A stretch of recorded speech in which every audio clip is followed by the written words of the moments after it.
सध्या कोल्हापूर जिल्ह्यामध्ये मुसळधार पाऊस सुरू असून संभाव्य पूर परिस्थिती लक्षात घेता कोल्हापूर जिल्हा आपत्ती व्यवस्थापन कक्ष जे आहे ते आता सतर्क झालेला आहे।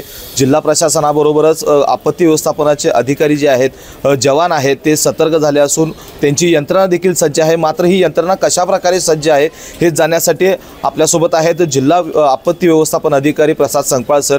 सर, काय सांगाल? आता सध्या जर बघायला गेलं तर मोठ्या प्रमाणात पाऊस सुरू आहे, संपूर्ण जिल्ह्यामध्ये पाऊस सुरू आहे, अनेक मार्ग बंद झालेले आहेत। आपल्या जिल्हा आपत्ती व्यवस्थापनाचे जे काही पथक आहे, जवान आहेत आणि आपली यंत्रणा जी आहे ती कशा प्रकारे आता सज्ज आहे? पाऊस जरी जोरदार सुरू असला तरीही अजूनही कोल्हापूर जिल्ह्यामध्ये कुठं चिंता करण्याचं काही कारण नाही आहे। तुम्ही सांगितलं की मार्ग बंद आहेत, पण प्रत्येक ठिकाणी पर्यायी मार्ग उपलब्ध आहेत। असं कोणत्याच ठिकाणी नाही की एखाद्या ठिकाणी पूर्ण मार्ग बंद झाले आहेत किंवा गावाला वेढा पडला आणि गाव बाधित झालेले, असं कुठंच नाही आहे। काही ठिकाणी जे रस्त्यावरती पाणी आलेलं आहे त्या मार्गांवरची वाहतूक आपण जरी बंद केलेली असली तरी प्रत्येक ठिकाणी पलीकडे पोहोचण्यासाठी पर्यायी मार्ग उपलब्ध आहेत। जिल्ह्यातील सर्वच धरणामध्ये मोठ्या प्रमाणात वृष्टी झाल्यामुळे धरणातून पाण्याचा विसर्ग सुरू आहे, ज्याच्यामध्ये प्रामुख्याने राधानगरी, वारणा, दूधगंगा, तुळशी, कुंभी, कासारी, कडवी, त्याचबरोबर सातारा जिल्ह्यातील कोयना धरणातूनही पाण्याचा विसर्ग चालू आहे, वारणेतून पाण्याचा विसर्ग चालू आहे आणि यामुळे नदीच्या पाणीपात्रामध्ये पातळीत वाढ झाल्याचे आपल्याला दिसून येत आहे। असं जरी असलं तरी सर्व ठिकाणी जिल्हा प्रशासनाचं पूर्णपणे लक्ष आहे। तालुक्याच्या यंत्रणा, तालुक्याची सर्व नियंत्रण कक्ष आणि सर्व यंत्रणा सज्ज आहे। जिल्हा प्रशासनाच्या वतीनं माननीय जिल्ह्याचे पालकमंत्री प्रकाश आंबेडकर साहेब, जिल्ह्याचे जिल्हाधिकारी अमोल येडगे साहेब यांच्या मार्गदर्शनाखाली अत्यंत नेटकं नियोजन करण्यात आलेलं आहे। प्रत्येक तालुक्यामध्ये साधनसामुग्री आणि त्या ठिकाणी आवश्यकता भासली तर मदतीचं कार्य करण्यासाठी आपत्ती व्यवस्थापन विभागाकडचे सर्व जवान, स्वयंसेवक, आपदा मित्र, आपदा सखी हे साधनसामुग्री सज्ज आहेत। इथं तुम्ही आता शेजारी जरी बघितलं तर इथं आपल्याकडे आपत्ती व्यवस्थापनात काम करणाऱ्या आपदा मित्रांची, आपदा सखींची फौज इथं आपल्याला तयार असलेली दिसते आहे। आताच थोड्या वेळापूर्वी गोठे गावातून एका आजारी असलेल्या व्यक्तीचं अगदी सुरक्षितरित्या इकडे स्थलांतर करून आपण त्यांना कोल्हापूरकडे उपचारासाठी आणण्याचं नियोजन केलेलं आहे।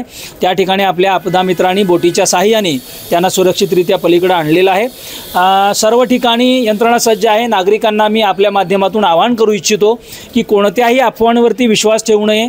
आपल्या आजूबाजूला जर आपत्कालीन परिस्थिती निर्माण होते असं वाटलं तर 1077 या टोल फ्री क्रमांकावरती आपण संपर्क साधू शकता, मदतीची मागणी करू शकता।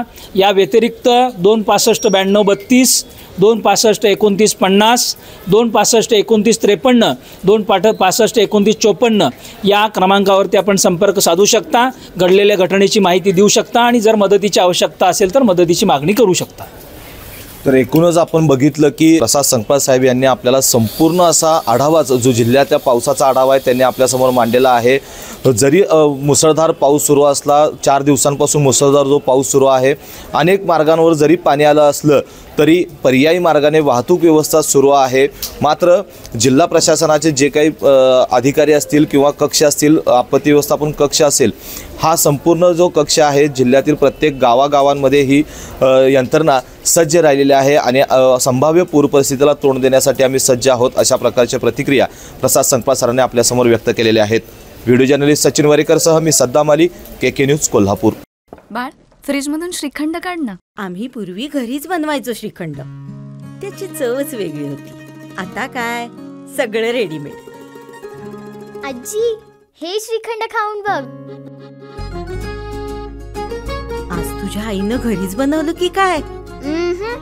हे आहे गोकुळचं श्रीखंड, अगदी जिभेवर रेंगाळणार। जिभेवरच नाही तर मनावरही रेंगाळणार। गोकुळ श्रीखंड, मनावर रेंगाळणार।